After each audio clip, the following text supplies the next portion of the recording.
아줌마, 힘은 아껴서 뭐 하려고 그래요? 벌써 며칠째인데 분위기도 파악 못하고 그래요? 에이, 참. 아줌마, 이런 걸 가져오면 어떡해요? 나이 38살에 공사장에서 잡부 일을 하는 준이 엄마는 요즘 한참 동생뻘 같은 미장공에게 엄청 잔소리를 듣고 있었다. 주위 아줌마들이 요즘 노가다 해먹기도 엄청 힘들다. 라는 소리에 별다른 관심조차도 없다가 막상 가정적으로 어려워서 공사장에 나가서 잡부의 일을 하려니 힘이 들기도 하지만 그보다도 새파란 젊은 놈에게 반말 짓거리로 해대는 잔소리를 듣고 있자니 속에서 화가 엄청나게 치밀었다. 남편이란 작자가 노름판에서 퇴직금마저 날려서 먹고 들어오는 바람에 할 수 없이 준이 엄마는 생활에 전선에 직접 뛰어들었다. 이제 겨우 6달째 일머리를 아는 둥 마는 둥 하는데 글쎄 항상 한조가 되어서 일을 하는 새파란 미장공 총각 녀석이 자기에게 해대는 꼴이 영 마음에 들지를 않았다. 그러나 어쩌랴.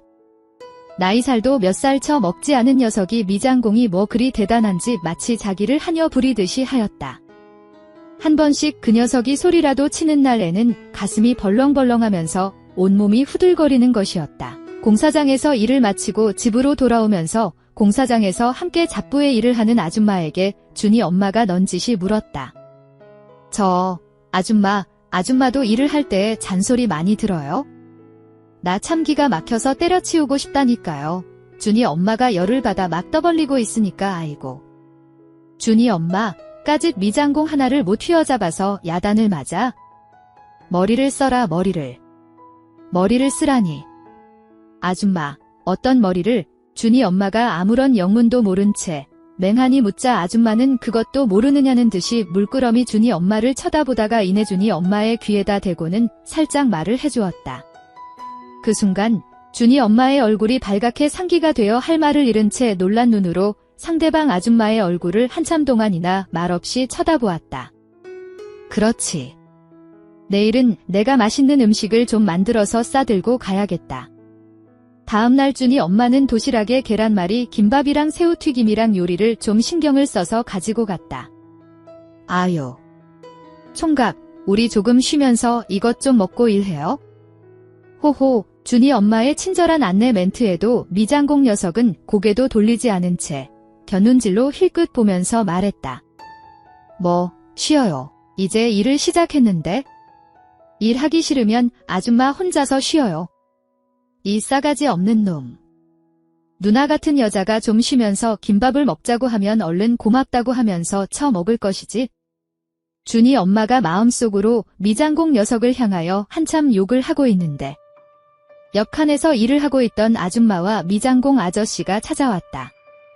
아이고, 준이 엄마, 이제 우리 좀 쉬었다가 해. 그려, 자네도 이제 그만하고 이리 와서 함께 좀 먹고 일을 해. 옆 칸에서 일을 하다가 찾아온 아줌마와 아저씨가 미장공 녀석을 보면서 말했다. 아, 그래요. 형님, 형수님도 와서 그러시는데 좀 쉬었다 할까요? 아니, 저 놈은 조금 전에 내가 좀 쉬자고 할 때에는 끔쩍도 않더니. 옆칸 아저씨 아줌마가 와서 쉬자고 하니 당장에 오케이네. 이리하여 네 사람은 공사장 바닥에 앉아서 준이 엄마가 싸가지고 온 김밥을 맛있게 먹었다. 이런 이유에서인지는 몰라도 그날은 그 녀석도 체면이 있었는지 잔소리는 하지 않았다. 대신에 갑자기 뭐가 그리 기분이 좋은지 큰 소리로 잘 부르지도 못하는 유행가를 계속 불렀다. 학창시절의 잣사, 그 다음 날도 준이 엄마는 계란말이, 김밥과 생선튀김을 만들어 가지고 갔다. 이제는 말을 안 해도 옆 칸에서 일을 하는 아줌마와 아저씨가 찾아오면 함께 앉아서 음식을 맛있게 먹고는 했다. 이렇게 하여 미장공 녀석의 잔소리는 끝이 났다. 그래, 입에 먹을 것을 먹여주니 조용해졌네. 공사장에서 함께 일을 마치며 준이 엄마는 미장공 녀석을 바라보며 마음속으로 중얼거렸다. 바로 그때였다. 옷을 갈아서 입으려고 공사장 사무실로 막 가려는데 녀석이 갑자기 말했다. 아줌마, 잠시 시간 좀 낼 수 있어요. 준이 엄마가 멈칫하며 녀석을 바라보자.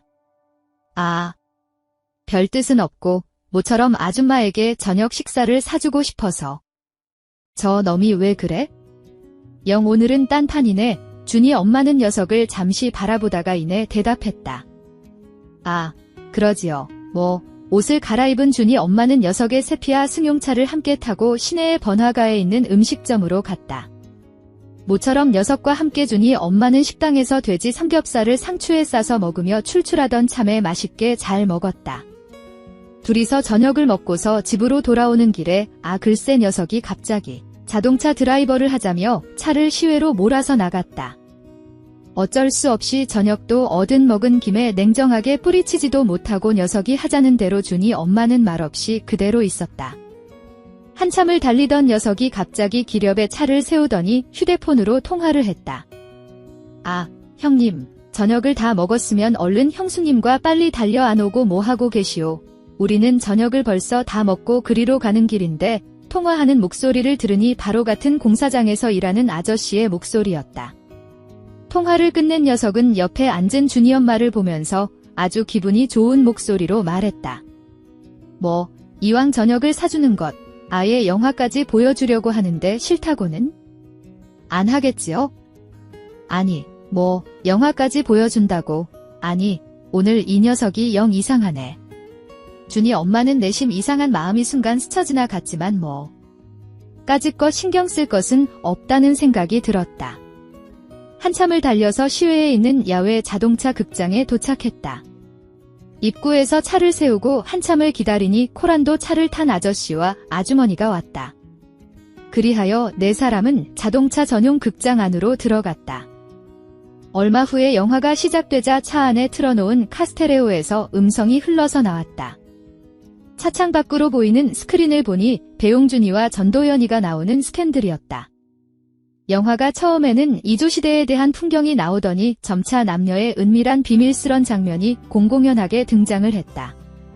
캄캄한 밤에 녀석과 둘이서 차 안에 함께 앉아 영화를 보고 있는데 갑자기 옆에 세워져 있는 아저씨 아주머니가 탄 코란도 차가 출렁거리며 이상한 소리가 들리어서 왔다. 처음에는 예사롭게 여겨서 그저 영화 속에서 흘러나오는 소리인 줄만 알고 있었다가 사방은 정막강산으로 풀벌레 울음소리조차 들리지 않는 야외 자동차 극장에 온 다른 차들은 이들의 행동에 아무런 관심조차 없었다.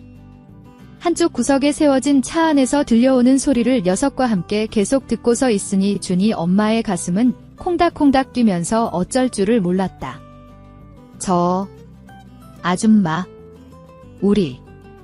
그 녀석이 마치 어린애가 자기 엄마에게 때를 쓰듯이 밑도 끝도 없는 말을 끄집어내었다. 처음부터 이런 일은 예상도 하지 못했던 일인지라 준이 엄마는 무척이나 당황하였다. 아니, 이 녀석이 나를 어떻게 보고 이 지랄이야. 준이 엄마는 속으로 내심 녀석의 행동에 화가 치밀어 올랐지만 얼마 전 공사장에서 함께 일을 하던 아줌마가 자기에게 귓속말로 살짝 했던 말이 머리에 퍼떡 떠올라 그대로 순순히 있었다. 준이 엄마, 편하게 일을 하려면 까짓것 미장공 총각에게, 그러면 그 녀석이 다시는 잔소리도 안 하고 준이 엄마를 얼마나 아껴서 줄라고. 이런 이야기를 난생 처음으로 아줌마에게 들었을 때의 준이 엄마는 얼굴이 발갛게 상기되어 어쩔 줄을 몰라 했다. 사실 말이지만 지금까지 준이 엄마는 아직까지 다른 남자와 그런 시간을 한 번도 생각조차도 해보지도 않았던 것이다. 가정에는 비록 백수가 되어 남편이 놀고 있지만 그래도 남편이 있는 여자로서 다른 남자와 불륜을 맺는다는 것은 감히 상상조차도 못할 일이라고 느꼈다. 참, 이걸 어쩐다. 녀석의 외모는 자기 남편과 비교해보면 영 아니 올시다. 였지만 그래도 1년을 넘게 제대로 해보지 못한 준이 엄마에게는 새로운 이성으로서 다가오기에는 충분하였다. 무엇보다도 녀석은 총각이었고 더구나 한참 팔팔할 때인 만큼 준이 엄마에게는 허전한 빈자리를 채워줄만 하였다. 만일 자기 남편이 준이 엄마를 흡족하게 채워서 주었더라면 또 그 상황이 어떻게 변했을런지도 모른다. 그래, 까짓것. 그러면 다시는 나에게 귀찮게 하지는 않겠지? 만일 오늘 녀석이 저렇게 애원을 하고 있는데 거절해버리면? 내일부터 당장에 지랄을 해댈 것이고 이내 마음을 굳힌 준이 엄마는. 그런데 절대로 오늘 밤 일은 비밀이에요. 응. 준이 엄마가 녀석에게 다짐을 하듯이 말을 하자 녀석도 마치 맹세를 하듯 대답을 했다. 그럼요. 아줌마, 절대로 비밀로 할게. 세상에 이런 것도 다 있구나 생각하니 지금까지 인생을 너무 모르고 산 것만 같은 생각이 들었다. 아니, 내가 갑자기 왜 이렇게 되었지? 순간, 준이 엄마는 집에서 자기를 기다리고 있을 남편이 생각이 났다. 준이 엄마는 애써 자기 남편에 대한 생각을 지워버렸다. 저는 30대 주부입니다. 저희 시어머니는 이북 출신이세요. 6.25 때 남쪽으로 내려와 농장 운영을 시작하셨다는데 시아버지는 일찍 돌아가셔서 결국 혼자 운영을 하셨더라고요. 농장 운영을 하면서 직접 육가공까지 하셨고 덕분에 떼돈을 버셨다고 합니다. 버신 돈으로 부동산에 투자하셨고 지금은 아주 부자시죠. 남편과 결혼을 약속한 뒤 처음 인사를 하러 가던 날 시어머니를 뵙고 깜짝 놀랐습니다. 고향을 떠나 홀로 자식들을 키우며 자수성가하신 분치곤 너무 귀여우신 거예요. 내 손톱 좀 봐봐. 저한테 손을 보여주시는데 온갖 동물 모양을 그려넣은 네일 아트를 하셨더라고요. 어머니 너무 귀여워요. 요즘 들어 부쩍 옛날에 하던 농장 생각이 나. 그 애들 덕에 내가 우리 아들들 키우고 재산도 불리고. 그래도 혼자 고생도 많이 하셨죠? 세상에 고생 안 하는 사람 없어. 근데 그 고생이 돈이 안 되면 불행한 거지만 난 돈이 됐잖아. 덕분에 지금은 편하게 살고 너한테 이것도 줄 수도 있고. 그러면서 시어머니는 서랍에서 주먹 2개만한 함을 꺼내셨어요. 제 선물이라며 주시기에 열어보니 금두껍이더라고요. 이걸 저한테 주신다고요? 내 둘째 며느리한테 주는 첫 선물. 기대해. 앞으로는 더 많이 해줄게. 전 한사코 거절했지만 시어머니께선 끝까지 제 손에 금두꺼비를 쥐어주시며 그랬어요. 우리 이제 진짜 한 식구다. 나도 많이 사랑해줘야 해. 알겠지? 본인도 많이 사랑해달라며 애교를 부리시는데 이런 분이 홀로 아이를 키우고 자수성가까지 하셨다니 정말 대단하다고 느껴졌어요. 결혼 준비를 시작하자 저에게 따로 거액의 용돈을 주시는 건 기본. 결혼식장도 웨딩드레스도 세상에서 가장 좋은 거로 하라며 비싼 걸로만 직접 골라주시더라고요. 어머니, 저 이미 충분해요. 결혼식에 돈 많이 들여서 뭐해요. 오시는 분들 식사나 맛있게 대접하면 될 것 같아요. 우리 둘째 며느리는 어쩜 이렇게 마음이 예쁘고 검소해. 근데 아가, 내가 못 해주는 거 안 해주는 것도 아니고 해줘도 아무 지장도 없는 것만 해주는데 그렇게 안 받을 거 없어. 시어미 주는 건 받을 때 받아야 하는 거다. 감사합니다. 형님도 이렇게 챙겨주셨어요? 남편에겐 형이 한 명 있었습니다. 형은 수년 전에 먼저 결혼을 해서 저에겐 손윗동서가 한 명 있었습니다. 당연하지. 형님도 성격이 너무 좋으신 것 같아요. 우리 큰애? 아유, 천사지 천사. 음식 솜씨도 얼마나 좋은지 몰라. 전 천사도 아니고 음식 솜씨도 안 좋은데 어떡하죠? 그냥 내 며느리가 되는 순간부터 나한텐 천사야. 그러니까 내가 주는 건 다 받아도 돼. 결국 저는 시어머니가 해주시는 모든 것을 받았습니다. 그거 받고 남은 건 저희 살림살이에 보태면 되겠다 싶더라고요. 사실 말씀은 형님이 더 받았다고 하시지만 시어머니가 절 유독 챙겨주신다는 걸 알고 있었어요. 사실 제가 10대 때 교통사고를 크게 당했었거든요. 그때 생긴 사고 후유증으로 제가 다리를 좀 절고 있습니다. 처음 인사드리러 간 날 시어머니가 제 다리를 유심히 보시기에 제가 몸이 이래서 마음에 안 들어 하실지도 모르겠다 싶었거든요. 근데 며칠 뒤에 갑자기 연락이 오신 거예요. 아가, 나 너희 회사 앞이야. 아직 퇴근 전이지? 갑자기 회사 앞으로 찾아오신 예비 시어머니로 인해 급히 일을 마무리하고 나갔더니 저더러 대뜸 차에 타라고 하시더라고요. 어머니, 저희 지금 어디 가요? 병원. 병원이요? 어머니 어디 아프세요? 지금은 거의 문 닫았을 텐데. 내 병원이면 벌써 혼자 갔다 왔지. 네 병원. 시어머니는 절 용하다는 한의원으로 데리고 가셨어요. 아픈 다리에 침도 맞고 비싼 한약도 지어주셨죠. 차도 없어도 몸엔 좋은 거라니까 열심히 먹어. 알았지? 결혼식도 올리기 전이었는데 시어머니는 그때부터 이미 절 가족처럼 챙겨주셨어요. 왜 결혼 준비하면서도 많이 헤어진다고 하잖아요. 저랑 남편은 연애 기간이 워낙에 길었다 보니 툭하면 싸우기 일쑤였는데 결혼 준비하면서도 어지간히 싸웠어요. 그렇게 대판 싸운 날은 내가 이 지긋지긋한 놈이랑 결혼까지 하는구나 싶다가도 절 딸처럼 챙겨주시는 시어머니를 생각하면 참게 되더라고요. 그때까지만 해도 아주버니 형님과는 상견례 때 보고 결혼식 때 잠깐 본 게 다였습니다. 신혼여행에서 돌아온 후에야 제대로 형님 내외와 마주할 수 있었죠.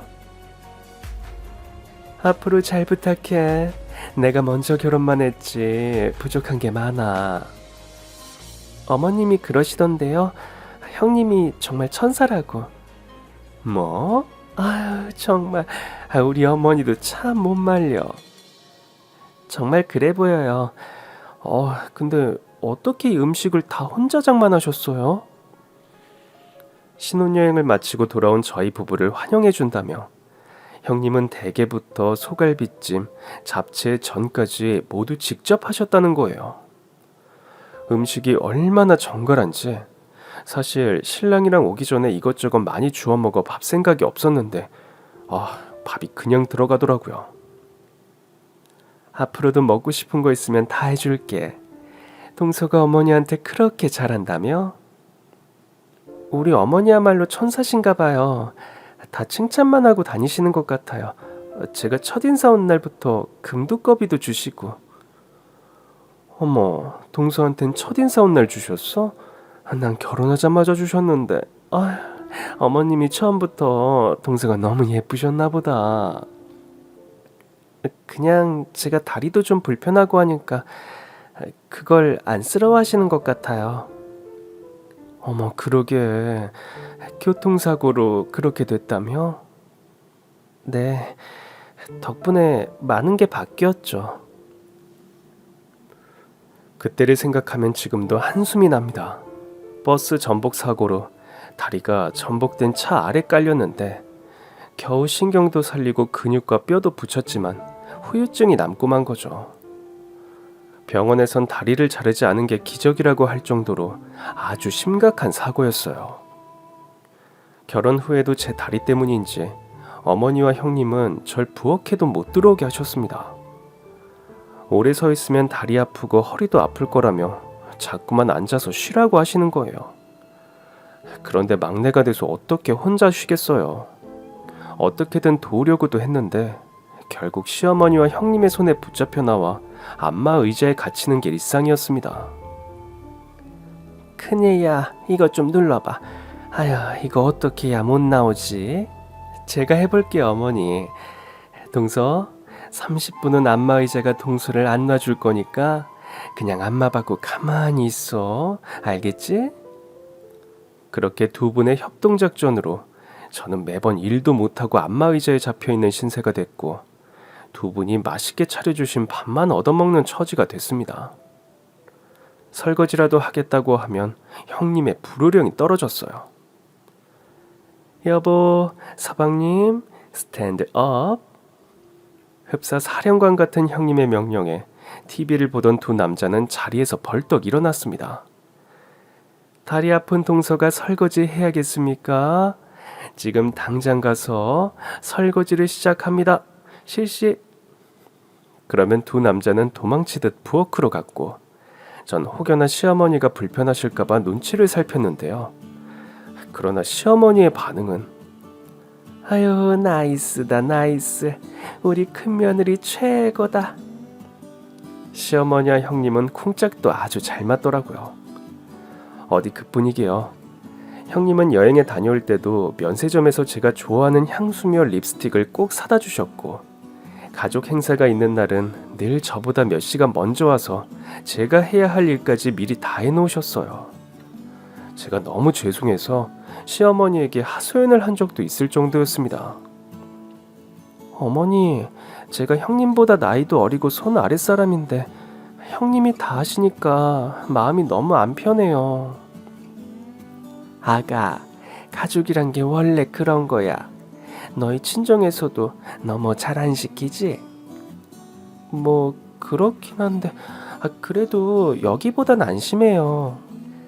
그럼 잘 됐네. 넌 우리 집에서 이제 막내 공주라고 생각해. 내가 평생 우리 막내 공주님 몸 망가지지 않게 보살펴 줄 거니까. 정말이지 친정 엄마보다 더 저를 생각해 주시는 시어머니와 형님 덕에 전 나날이 더 시댁과 가까워졌습니다. 그렇게 6년이 지났어요. 그즈음 시어머니의 건강이 부쩍 나빠지기 시작했습니다. 어머니, 몸은 좀 어떠세요? 아유, 모르겠어. 이러다 가려나? 어머니, 무슨 말씀을 그렇게 하세요? 내 손톱 좀 봐. 아유, 진즉에 가서 새로 해야 했는데 너무 못생겼지. 에휴. 제가 모시고 갈까요? 아니야. 기운이 없어서 못 가겠어. 병원에선 연세가 있으셔서 일단 노환이 오신 거라고 보더라고요. 거기다 젊은 시절부터 워낙 몸고생을 많이 하셔서 특히 척추가 워낙 안 좋으셨어요. 근데 그게 좀 심해져서 이 척추가 아프니까 움직이기 싫으셨을 거고, 움직이지 않으니까 운동량이 줄면서 척추 주변의 근육도 많이 사라진 거죠. 원래도 사람은 나이를 먹으면서 근육이 줄어드는 법인데 평생을 열심히 움직이던 분이 움직이질 않으니 근육이 많이 줄었다고 하더라고요. 결국 자식들이 결정해야 할 때가 온 것 같았습니다. 형님, 어머니요. 이제 혼자 계시긴 어려울 것 같아요. 서방님이랑 오늘 저녁에 우리 집으로 올래? 와서 저녁 먹으면서 같이 얘기해보자. 저와 남편은 형님 댁으로 향했고, 얼마 전에 으리으리한 아파트로 이사한 형님 댁이 너무 근사하더라고요. 형님 죄송해요. 이사하고 정신도 없으실 텐데 갑자기 제가 이런 얘기해서. 아니야. 동서가 신경 써줘서 내가 고맙지. 한동안 이사 때문에 골치 아픈 일이 많아서 내가 어머니를 많이 못 챙겼어. 재수씨 고마워요. 그나저나 이걸 어떻게 한담? 어머니는 워낙 혼자 지내는 걸 좋아하셔서 이제 같이 살자고 하기도 좀. 제가 모시면 어떨까요? 제가 시댁으로 들어갈게요. 사실 형님 댁에 오기 전에 남편과 얘기를 끝낸 상태였어요. 물론 남편은 제가 시어머니를 모신다고 하자 달가워하진 않더라고요. 사실 난 우리 와이프 결정이 좀 무모하다고 생각하긴 하는데 와이프가 엄마가 좋은가 봐. 야, 넌 왜 무모하다고 생각하는데? 재수씨 다리 때문에? 아니면 우리가 큰 집이니까 우리가 모셔야 한다고 생각하냐? 아니 그런 게 아니라 형 말대로 엄마가 누구랑 같이 사는 거 안 좋아하잖아. 하도 우리 어릴 때 세 사람 누울 자리도 없는 단칸방에서 북적거리고 산 게 지겹다고. 그래서 엄마가 과연 좋아하실까 싶고 여태 잘 지낸 고부관계가 틀어질까봐 그런 것도 좀 겁나고. 임마, 너 어머니를 뭐라고 생각하는 거야? 어디 어머니가 겉다르고 속다른 분이셔? 지금까지랑 달라질 게 없을 텐데 고부 사이가 왜 틀어져? 갑자기 분위기가 험악해지기 시작했어요. 아니, 그러는 형은 왜 이렇게 예민하게 반응해? 그래서 결론은 우리가 모시고 싶다고 말하는 거잖아. 처음엔 그런 이유로 내가 반대했지만 아내 뜻이 전 그렇다면 우리가 모시겠다고. 근데 말하는 뉘앙스가 넌 싫다는 거잖아.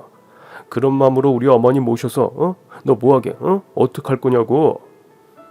아, 진짜 누가 싫대? 아, 난 좋지. 아, 근데 우리 와이프는 어쨌든 남이잖아. 그때 형님이 두 남자를 저지했습니다. 잠깐만요, 두 분. 흥분을 가라앉히세요. 일단 당신부터. 당신 어머니 모시기 싫어? 아니, 그게 우리 이사 온 지 얼마 되지도 않았는데 갑자기 이런 얘기를 들으니까 당황스러워서 그러지. 당신도 참 당황스러울 일도 많다. 요즘 부쩍 어머니 건강이 안 좋아지신 것 같다고 내가 여러 번 말했잖아. 그럼 큰아들로서 생각이란 걸 했어야지. 이걸 동생 부부가 먼저 챙기고 신경 써서 모시겠다고 하는데 지금 당신이 투정 부릴 때야? 형님이 너무 매섭게 아주버니를 혼내시니까 제가 다 민망하더라고요. 그리고 서방님도 그래요. 예? 형이 좀 예민하게 굴어도 아랫사람으로서 이유가 있으려니 생각하고 차분하게 얘기할 생각을 해야지. 결국 서방님도 어머니 모시기 싫다는 거 아니에요? 하여튼 어머니 생각은 동서랑 저만 하는 것 같네요. 형님은 제 잔에 와인을 따라주시며 말했어요. 동서, 내가 미안해. 이런 걸 보게 해서. 우리 남편이 좀 철이 없어. 어릴 때나 가난했지. 커가면선 어머니 수한 덕에 얼마나 편하게 살았겠어. 그렇게 살아놓고 어머니 모시는 얘기 나왔다고 저렇게 철딱서니 없게 굴 줄이야. 아휴. 여보. 누가 들으면 우리 친정엄마 모시라는 줄 알겠네. 아휴, 당신 정말 실망이에요. 결국 형님의 호통으로 인해 두 남자는 완전히 조용해졌고 대신 저와 형님의 실랑이가 이어졌습니다. 제가 모실게요, 형님. 동서, 내가 모실게. 형님, 지금껏 많이 하셨잖아요. 일단 제가 모시고 살면서 병원도 다니고 그럴게요. 조금 지나서 제가 혹시라도 힘들어하면 그때 형님이 해주시면 되잖아요. 글쎄, 그 순서를 바꾸자니까. 내가 먼저 하고 동서가 나중에 하든가 해. 동서, 그 다리로 어머니 모시고 병원 다니는 게 어디 쉬운 일이야? 그래도요, 형님. 늘 저만 배려받고 저만 편하게 지냈잖아요. 그러니까 어머니를 위해서도 형님을 위해서도 기회될 때 제가 하고 싶어서 그래요. 우리 착한 동서 마음 내가 잘 알지. 근데 이건 손윗사람인 우리가 해야 하는 일이야. 동서는 아이 계획도 있다며. 그러니까 일단 아이부터 가져. 결국 전 형님의 뜻을 꺾지 못했어요. 집으로 돌아오는데 와, 우리 형님 참 대단한 사람이다 싶더라고요. 우리 어머니가 열심히 사셔서 그런지 인복이 정말 많으신 것 같아. 우리 형님 진짜 천사 아니야? 그러니까 나랑 형이 더 민망해지더라. 난 자식이어도 이제와 다시 같이 사는 건 선뜻 안 되는데. 나도 선뜻한 건 아니고 그냥 그간 받은 게 감사해서 계실 때 더 가까이에서 잘하고 싶었어. 당신 마음 알아. 일단 형네한테 맡기고 우리도 종종 돌봐드리면서 형네도 좀 쉴 수 있게 하자. 그거 좋은 생각이다. 며칠 뒤 형님과 전 시어머니를 설득하기 위해 시댁으로 갔습니다. 물론 그 과정도 쉽진 않았어요. 내가 내 집이 있는데 니들 집으로 왜 가? 나 괜찮아. 어머니, 저희 집 진짜 좋아요. 얼마 전에 이사해서 깨끗하고 어머니 쓰실 방도 다 준비해놨어요. 그리고 안에 화장실도 있어서 쓰기가 편할 거예요. 아, 글쎄, 내가 내 집에서 맘 편히 살다가 왜 단칸방 신세가 되느냐 말이야. 저희 집도 맘 편히 다니시면 되죠. 아, 글쎄, 싫다니까. 그럼 당분간만요, 어머니. 저랑 같이 병원도 다니시고 몸 회복하시면 그때 다시 보내드릴게요. 약속해요. 에휴, 정말? 네, 지금은 혼자 계시는 게 위험할 것 같아서 그래요. 네, 어머니. 제가 들어와서 살까도 했는데 형님이 제가 모시는 건 안심이 안 되시나 봐요. 아, 동서. 어떻게 내 맘을 그렇게 잘 알아. 안심이 안 되다 마다. 결국 시어머니는 형님 댁으로 들어가셨습니다. 시어머니가 형님 댁으로 가셔도 자주 찾아뵐 생각이었는데 어쨌든 형님 댁이다 보니 시댁처럼 편하게 가긴 어렵더라고요. 그래서 자주 전화라도 드리려고 했지만 제가 전화할 때마다 형님이 받으시는 거예요. 아, 동서, 어머니 지금 약 먹고 주무셔. 아, 그렇군요. 네, 죄송해요. 아니야, 어머니 잘 계시니까 전화 너무 자주 할 것도 없어. 본격적으로 치료를 시작했더니 잠이 많아지셨거든. 잘 주무시는데 깨우면 안 되잖아. 죄송해요. 제가 생각이 짧았어요. 들어가. 제가 가겠다고 할 때마다 형님은 어머니를 모시고 병원에 간다고도 하시고 밖에서 외식하고 있다고도 하시더라고요.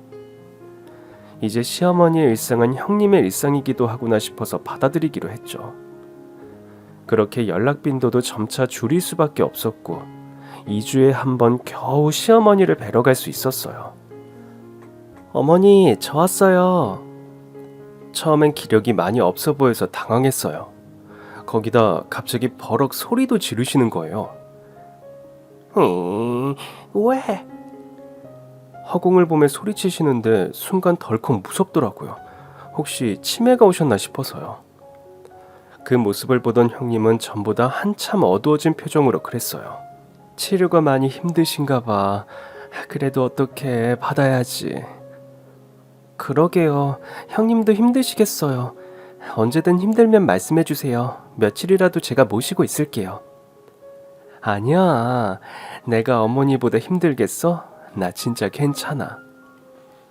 그렇게 종종 뵈러 갈 때마다 시어머니는 멍하니 있다가 소리를 지르는 괴상한 행동을 반복했습니다. 한 번은 형님이 계속 연락을 안 받으셔서 3주 만에 간 적이 있었는데요. 시어머니의 증상이 더 안 좋아졌더라고요. 에휴, 이건 놔.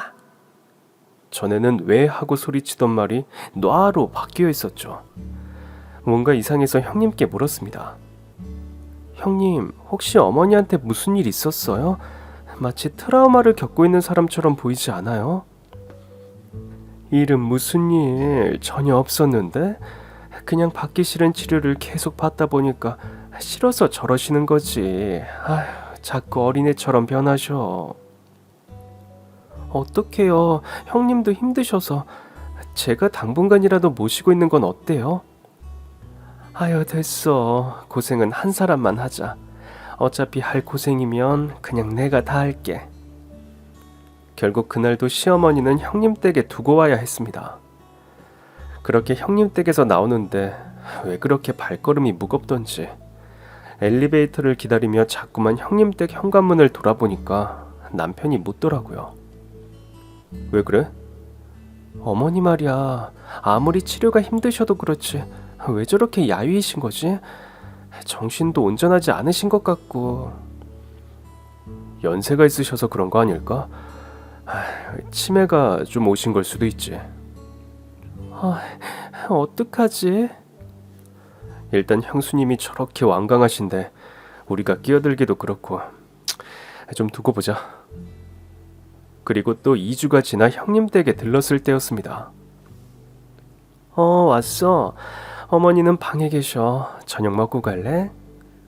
괜찮아요. 형님 힘드신데. 그럼 먼저 어머니부터 뵙고 있어. 다가라도 좀 준비해 줄게.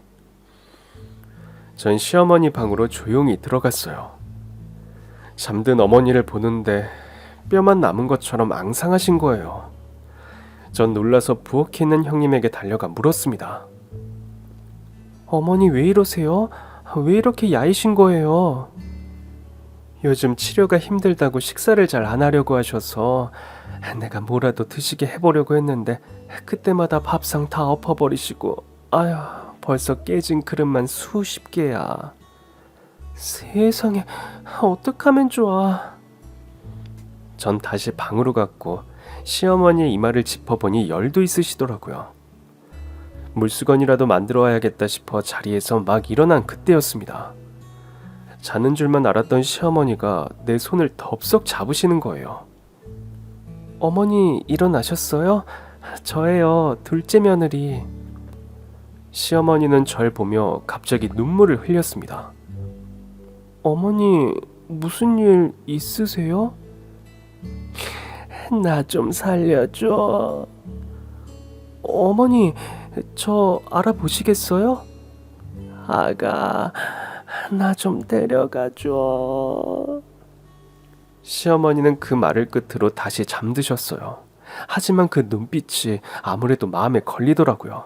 저는 다음날 깜빡 놓고 간 게 있다며 형님 댁에 다시 들렀고, 형님이 화장실에 다녀오는 사이에 집에서 가져온 초소형 홈캠을 몰래 설치했습니다. 아무래도 느낌이 좋지 않더라고요. 솔직히 말해 어머니가 혼자 계실 때 혹시 자학행위나 위험한 행동을 하진 않는지 볼 생각이었어요. 형님이야 뭐 워낙에 천사라 불리는 분이었고 그저 그토록 사랑스럽고 발랄했던 어머니가 왜 저렇게 어두워지신 건지 이유를 알아야 고칠 수 있고 그래야 형님도 좀 편해지시지 않을까 싶었거든요. 홈캠의 영상은 자동으로 제 PC에 저장되게 돼 있었어요. 사실 설치해놓고 하루 정도는 잊고 있었습니다. 갑자기 일이 많아져 바쁜 시기였거든요. 그러다 다음날 저녁 홈캠이 기억나더라고요. 아, 맞다. 확인 좀 해볼까? 저장된 영상 파일을 열어보는데 처음엔 시어머니가 그냥 잠들었다가 깼다가 하는 모습이었어요. 그 사이 형님이 아닌 누군가가 식사를 가져다 주더라고요. 저 사람은 누구지? 이후로도 같은 사람이 어머니의 방을 왔다 갔다 하며 잠든 시어머니의 얼굴을 물수건으로 닦아주기도 하고 약도 챙겨주더라고요. 설마 간병인인가? 당연히 형님이 돌보고 있을 거라고만 생각했던 전 살짝 당황했습니다. 그러나 간병인을 쓸 수도 있는 거잖아요. 그나마 다행이다 싶던 차 형님이 마침 보이더라고요. 어머니, 저녁 드셨어요? 어머니는 분명 깨어있지만 형님의 부름에 쳐다보지도 대답하지도 않으시더라고요. 진짜 치매가 오셨나? 저는 물론 형님 역시 끔찍이도 예뻐하셨던 시어머니였기에 화면 속의 모습은 참 낯설었습니다. 그러거나 말거나 형님은 시어머니 곁에 앉아 물끄러미 얼굴을 보고 있더라고요. 아, 형님도 진짜 힘드시겠네. 그때였습니다. 어머니, 저 왔어요. 아주버니가 퇴근하고 오신 것 같더라고요. 사실 그 전까지의 영상에서 특이한 점은 없었어요. 시어머니는 밥을 먹고 약을 먹고 다시 자다 깨기를 반복하고 계셨죠. 어머니, 이제 그만 찍으시죠. 그때 아주버니가 시어머니에게 알아들을 수 없는 말을 하더라고요. 어머니, 자, 여기 보세요. 아주버니는 휴대폰으로 시어머니를 찍기 시작했습니다. 어머니, 이거 영상이거든요. 지금부터 어제 저희가 가르쳐드린 말 그대로 하시면 돼요. 알겠죠? 그제야 시어머니가 잠시 아주버니를 보시더라고요. 예, 엄마, 저예요. 큰아들. 그러니까 저 믿고 이 카메라 보고 제가 어제 알려드린 대로만 말씀하시면 돼요. 알겠죠? 그러나 시어머니는 다시 고개를 획 돌려 카메라를 외면했습니다. 도대체 무슨 얘긴데 저러는 거지? 형님은 답답하다는 듯 주머니에서 잘 접은 종이를 꺼내 펼치더라고요. 어머니, 그새 또 잊으셨어요? 제가 한 번 더 읽어드릴게요. 잘 기억하셔야 돼요. 형님이 들고 있는 종이가 대체 뭘까 궁금해지던 차였습니다. 나는 내 모든 재산을 첫째 아들네 부부에게 물려주겠다. 순간 정신이 번쩍 들었습니다. 뭐라고? 다시 한번 말하지만 이것이 내 뜻이니 둘째네는 법적으로 내 재산을 나눌 생각은 말고 형과 형수가 관리하도록 양보하도록 해라. 어머니, 듣고 계시죠? 형님이 또다시 물었지만 시어머니는 형님네 부부를 쳐다도 보지 않으셨어요. 어머니, 자꾸 이러시면 저희가 곤란해요. 보세요. 어머니 아프니까 모시고 사는 게 누구예요? 저희잖아요. 동선에는 기껏 해봐야 한 달에 한두 번 오면서 생색만 타내고 어머니 돌봐드릴 자식은 저희밖에 없어요. 형님의 얘기를 듣는데 기가 찼습니다. 대체 뭐라는 거야? 내가 모시겠다고 그렇게 말했는데도 자기가 모시겠다고 그 고집을 피우더니. 그러니까 요대로 뭐 그게 아니면 비슷하게라도 말씀을 좀 해보세요. 자, 어머니 말씀하실 수 있잖아요. 아무래도 안 되겠다 싶어서 남은 영상도 빨리 감기를 해서 봤습니다. 처음엔 시어머니에게 카메라만 들이대던 아주버니와 형님은 어머니 몸을 강제로 일으켜 앉히려 했습니다. 왜? 놔! 시어머니가 발버둥 치자 두 사람은 나가 떨어졌고 형님은 불같이 화를 냈습니다. 아이, 어머니, 자꾸 이러시면 또 약 먹고 주무셔야 돼요. 그러더니 나가서 물과 알약 같은 걸 들고 오더라고요. 형님이 돌아오자 아주버니는 시어머니를 뒤에서 결박했고 두 부부는 시어머니에게 결국 그 약을 먹였습니다. 조금 뒤 시어머니는 잠들었고 전 입을 틀어막은 채 그 모습을 볼 수밖에 없었어요. 이 영상은 어제 녹화된 것이었습니다. 전 손이 떨려서 휴대폰을 몇 번이나 떨어뜨렸는지 몰라요. 겨우 휴대폰을 들어 남편에게 전화를 걸었습니다. 여보, 지금 오고 있어? 거의 다 왔는데? 여보, 빨리 차 돌려. 전 전화를 마치자마자 택시를 불러 형님 댁으로 갔습니다. 가보니 먼저 도착한 남편이 형님네 부부와 저녁을 먹고 있더라고요. 여보, 왔어? 동서, 오면 온다고 미리 말을 하지. 찬이 하나도 없는데. 그러나 식탁은 이미 진수성찬이더라고요. 전 겨우 숨을 고르며 남편의 곁으로 가 앉았습니다. 형님 죄송해요. 저희 집이 갑자기 단수되는 바람에. 안 그래도 들었어. 그래도 이렇게 갑자기 오니까 좀 당황스럽긴 하다. 저기 어머니는요? 인사 좀 드려야 하는데. 주무시고 계셔서 나도 아직 못 드렸어. 일어나시면 나랑 같이 하자. 그럴까? 저 남편은 밥을 먹은 뒤 형님 부부와 거실에 마주 앉았습니다. 덕분에 한 끼 잘 해결했어요. 늘 먹던 반찬에 숟가락만 더 얹은 건데 뭐. 그러나 식사할 때부터 아주버니의 표정이 영 불편해 보이더라고요. 아니, 요즘 세상에 밖에서 밥 먹을 데가 없는 것도 아니고 앞으로 알아서들 해결해야 하지 않겠어요? 우리 와이프 24시간 내내 어머니 모시느라 고생하는 거 뻔히 다 알면서. 여보, 동생인데 그럴 수 있지. 아니에요, 형님. 저희가 잘못한 거 맞죠. 저희는 그냥 이왕 단수된 김에 오랜만에 형님이랑 밥 먹고 싶어서 왔어요. 아니, 그럼 뭐 오는 길에 같이 먹을 걸 사올 수도 있잖아요. 그러네요. 죄송합니다. 아주버니 뭐 좋아하세요? 제가 다음엔 꼭 사올게요. 아유, 됐어. 사오긴 뭘 사와. 그냥 와서 먹으면 되지. 형님은 여전히 사람 좋은 척을 하고 있었고 아주버니는 저희가 온 게 달갑지 않은 티를 팍팍 내고 있었습니다. 저는 심호흡을 하며 남편을 봤어요. 남편은 자기도 모르게 주먹을 힘껏 쥐고 있더라고요. 이제 다 먹었으면 가보는 게 어때? 아주버니가 남편을 보며 말했습니다. 사실 밥만 먹고 가려고 온 건 아니고. 그럼 왜 왔는데? 어머니 좀 모시고 갈게. 뭐? 네가 갑자기 왜? 갑자기는 아니고요. 저희 부부도 계속 고민이 많았어요. 어머니 상태도 안 좋아 보이시는데 계속 형님께만 맡기는 게 죄송해서요. 형님은 애써 미소를 잃지 않은 채 말하더라고요. 동서, 이렇게 갑자기 모시고 가겠다고 하는 게 더 죄송한 거 아니야? 왜요? 형님 혼자 24시간을 케어하는 게 보통 일이에요? 그냥 제가 모시고 가서 간병인도 쓰면서 모시고 있을게요.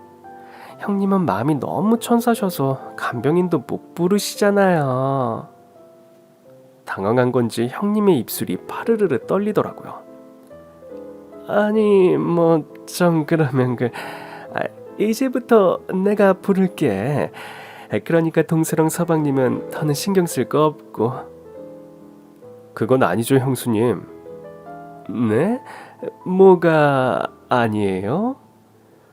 저도 자식인데 당연히 엄마를 신경 써야죠. 그러지 말고 엄마 일어나셨나 좀 볼까? 엄마가 선택하게 하면 되겠네.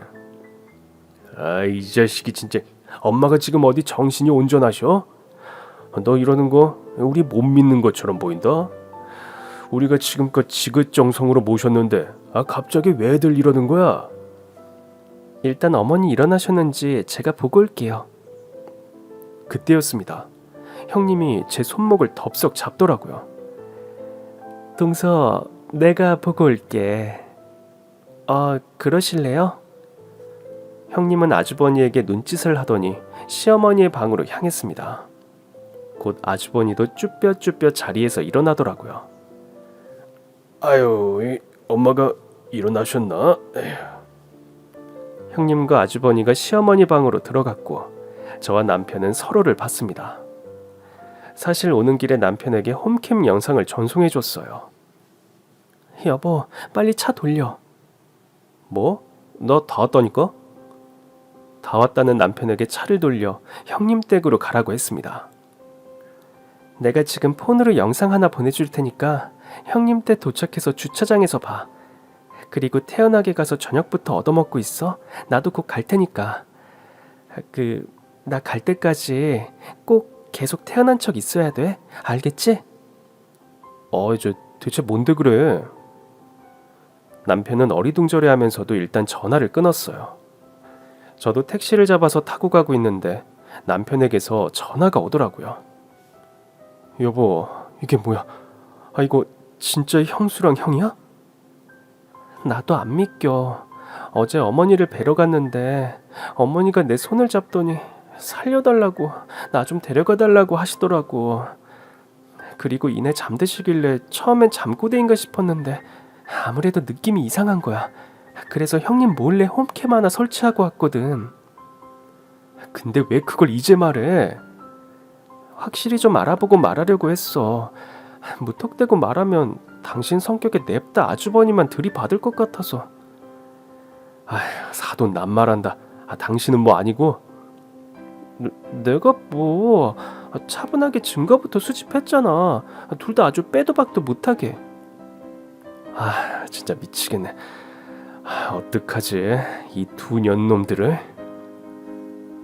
그렇게 남편과 작전을 짠 뒤 남편이 먼저 형님 댁에 도착했고 이어서 제가 도착을 했죠. 그런데 시어머니 방에 들어간 형님과 아주버니가 영 안 나오는 거예요. 아무래도 이상했어요. 여보, 가보자. 남편이 앞장섰고 전 뒤에서 휴대폰 카메라로 영상을 찍으며 따라갔습니다. 문 앞에 도착했을 때 또다시 시어머니의 고함이 들리더라고요. 놔! 남편은 벌컥 문을 열었고 뒤에서 엄마를 결박하고 있던 아주버니와 어머니의 손가락에 인주를 묻힌 채 뭔가에 찍으려던 형님은 식겁하며 한 발 물러서더라고요. 남편은 시어머니에게 달려갔습니다. 어머니, 괜찮으세요? 저는 계속해서 영상을 찍으며 아주버니와 형님에게 다가갔어요. 형님, 손에 든 것 좀 보여주세요. 내가 왜? 싫어. 그거 뭐예요? 어서 줘봐요. 그 순간 아주버니가 제가 든 카메라를 뺏으려고 하더라고요.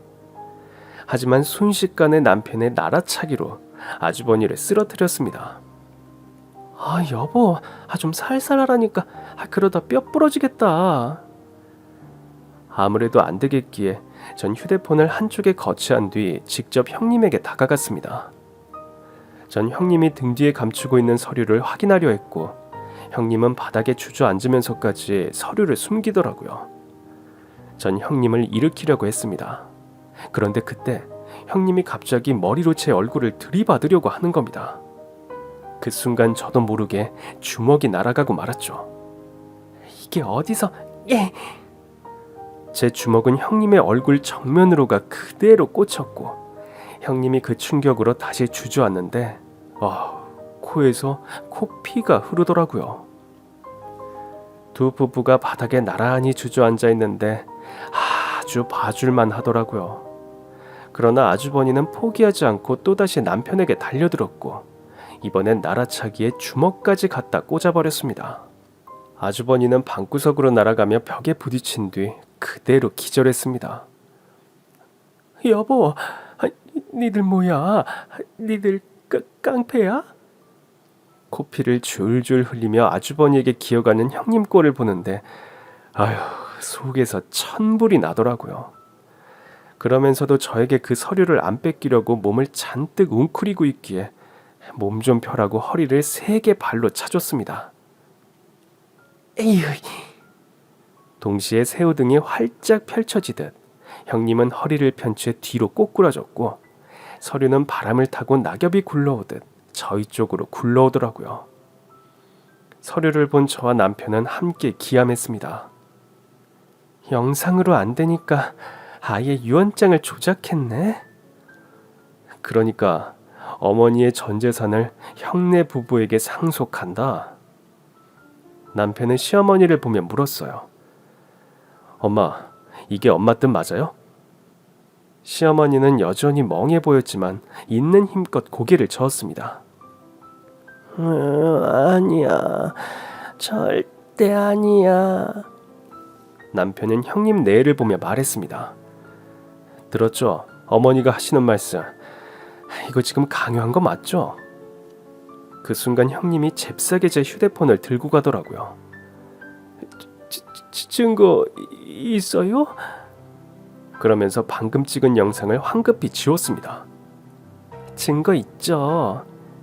웃기고 있네. 증거가 어딨어? 일단 제 폰부터 내놓으세요. 그거 도둑질이에요. 허락 없이 내 폰 가져가서 뭐 지우고 그러는 거. 벌써 지웠거든? 봐, 휴지통에서도 벌써 지웠어. 내놓으라고요. 그러나 형님은 또다시 제 휴대폰을 등 뒤로 숨기더라고요. 이젠 팔을 좀 풀게 할까 싶어서 형님에게 천천히 다가갔습니다. 뭐 하는 건데? 빨리 내놔요, 내 폰. 그러나 형님은 끝까지 저항했고 결국 전 형님의 팔을 뒤로 꺾어 가볍게 고꾸라뜨렸습니다. 당연히 제 휴대폰을 쥐고 있던 손의 힘은 자동으로 풀렸죠. 전 형님의 손에서 제 휴대폰을 낚아챈 뒤 말했습니다. 이미 클라우드에 자동 저장됐거든요. 그 소리에 형님은 또다시 제 발목을 붙잡았습니다. 이거 엄연히 폭력이야. 나 지금 팔 부러진 것 같아. 내가 니들 고소할 거야. 당신도 그렇지? 응? 당신도 아프지? 증거까지 있다고 하니 이제 억지를 쓰더라고요. 아주버니도 만신창이가 된 얼굴로 비틀거리며 일어나더니 저희 남편에게 삿대질을 하더라고요. 너 이거 존속상해야. 니들 둘 다 내가 콩밥 먹이고 만다. 각오해. 여보, 우리 당장 가서 진단서 받자. 남편은 그렇게 은근슬쩍 방을 나가려는 아주버니의 팔목을 잡았고 순식간에 비틀어 버렸습니다. 아프다. 이거 놔. 진짜 둘 다 우리한테 왜 이래? 응? 우리가 그래. 저 어머니 유산 좀 욕심 부렸어. 막말로 우리가 어머니한테 한 게 얼만데 동서는 늘 다리 아프다고 지금껏 한 것도 없잖아. 형님, 팔을 꺾이셨어도 말은 바로 해야죠. 유산이라뇨. 어머니가 지금 돌아가셨어요? 순간 형님은 할 말을 잃은 듯 했고 곧이어 경찰이 도착했습니다. 제가 들어오기 직전 신고를 하고 들어왔거든요. 저는 경찰에게 홈캠 영상과 휴대폰으로 찍은 동영상을 증거로 제출했고 저희 부부는 혹시나 해 시어머니를 모시고 병원으로 갔습니다. 검사 결과 형님 부부가 시어머니에게 줄곧 수면제를 먹였더라고요. 더 환장하겠는 건 지금껏 형님 부부가 한 번도 시어머니를 모시고 병원에 가지 않았다는 것이었습니다. 시어머니는 며칠이 지나서야 정신이 온전히 돌아오셨어요. 그럼에도 비몽사몽간에 당하신 일을 다 기억하시더라고요. 아유, 내가 그것들 때문에 진짜 저 세상으로 가는 줄 알았다. 계속 잠은 쏟아지지 정신을 차리려고 얼마나 애를 썼는지 몰라. 저한테 살려달라고 하신 건 기억나세요? 기억나지. 내가 그때 얼마나 혼신의 힘을 쥐어짜서 꺼낸 말인데. 어머니 죄송해요. 전 잘 지내시는 줄만 알고. 네가 뭐가 죄송해. 나도 속았는데 너라고 안 속았을까. 아휴, 그게 천사인 줄만 안 내가 한심하구나. 시어머니는 한동안 병원에 계셨고 치료를 마친 뒤 저희 부부와 함께 퇴원하셨어요. 그러나 저희 집이 아닌 본인 집으로 가시겠다고 하더라고요. 병원에 있으면서 허리 아픈 것도 시술 받아서 좋아졌고, 그런데 굳이 너희 집에 뭐하러 가? 내가 그때도 그랬잖니. 아파도 내 집에 혼자 있는 게 좋다고. 그럼 제가 당분간 어머니랑 같이 있을게요. 아이고, 그건 언제든 환영이지. 비로소 다시 밝아진 시어머니를 보는데 그제야 마음이 놓이더라고요. 엄마, 그래도 내가 형 때려서 그건 좀 싫었지. 어머니 앞에서 못 볼 꼴 보여서 정말 죄송해요. 아니야. 니들 둘이 운동했던 게 빛을 발하던데. 사실 저랑 남편은 고등학교 때 만났습니다. 저희 둘 다 학생부 태권도 선수였죠. 경기에 나갔다가 남편을 처음 봤는데 본 순간 그냥 첫눈에 반했죠. 그 후로 제가 좀 쫓아다녔는데 운동하는 여자가 싫다는 거예요.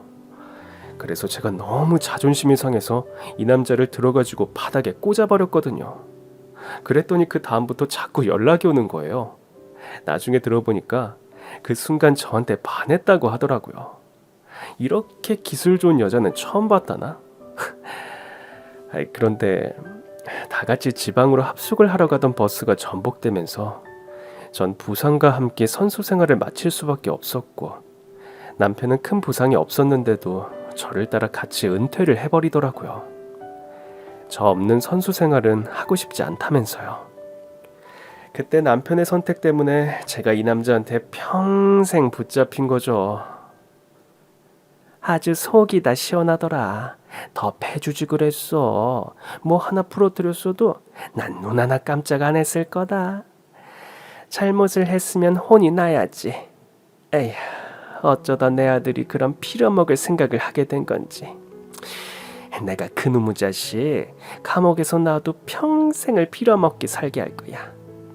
시어머니는 그 말을 당장 실천하겠다며 남편에게 1,000억 원 규모의 전 재산을 바로 증여해 주셨어요.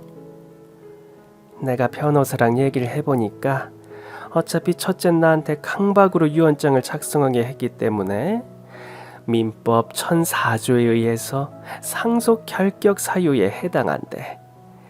그러니 나한테 남은 자식은 니들 뿐이잖아. 그러니까 이 돈 좋은데 잘 쓰면서 살아. 결국 형님 내외는 강요죄, 존속상해 등으로 처벌을 받았습니다. 형님 내외가 감옥에 들어간 뒤 남편은 아주버니 면회를, 전 형님 면회를 갔습니다. 어쨌든 여전히 법적으로 가족인데 영치금이라도 넣어줄까 싶었어요. 형님은 저희가 어머니의 재산의 전부를 이미 증여받았다는 사실에 기함했습니다. 세상에, 어머니가 어쩜 우리한테 이러실 수 있어? 우리 출소하면 어떻게 살라고? 니들 때문에 이렇게 범죄자 됐는데 어떡하라고? 영치금은 무슨, 딱 보니 아직도 정신을 못 차린 것 같더라고요. 일부러 형님 속을 더 뒤집을 만한 계획도 전해주었습니다.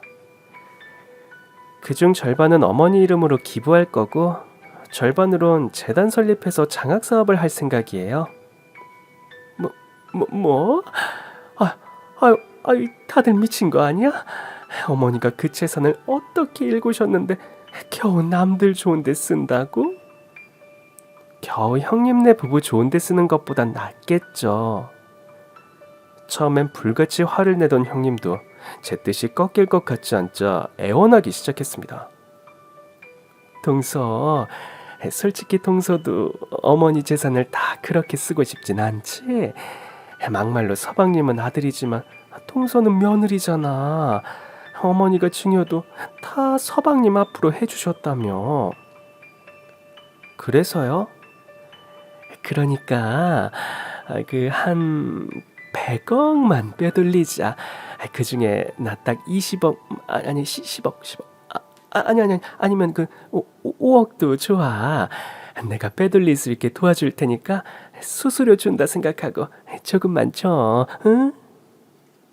아주버니는 어쩌시고요? 아휴, 그 인간은 됐어. 나 출소하면 이혼할 거야. 내가 진짜 이 홀어머니 있다고 할 때 그냥 헤어지려다가 그 홀어머니가 재산이 어마어마하단 말에 얼마나 참고 살았는데 이제 다 끝났지 뭐. 그래서 그렇게 일부러 천사표인 척 하신 거예요? 그래, 그랬다. 뭐 덕분에 동서도 편했잖아. 막말로 내가 어머니 안 모시고 갔으면 자기들이 이렇게 전 재산을 상속이나 받을 수 있었겠어? 그러니까 내 제안 좀 잘 생각해봐. 빼돌리는 건 내가 기가 막히게 할 수 있으니까, 응? 그래서 저도 형님에게 한마디 해주고 나왔어요. 네, 뭐 부부 사이 일은 알아서들 하시고요. 근데 형님도 이미 다 끝났어요. 알고 계시잖아요. 면회를 마치고 나오는 길, 남편도 저와 같이 혀를 차더라고요. 아휴, 형은 하나도 정신을 못 차렸네. 형님도 못지 않아. 나더러 100억만 빼돌리지. 뭐?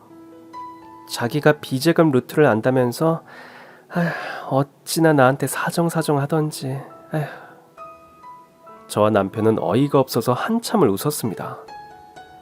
얼마 후 저는 시어머니께도 저희 부부의 계획을 알려드렸어요. 500억은 어머니 이름으로 기부를 하고 남은 500억은 재단을 설립해 장학사업을 하겠다고 하자 시어머니는 누구보다 좋아하셨습니다.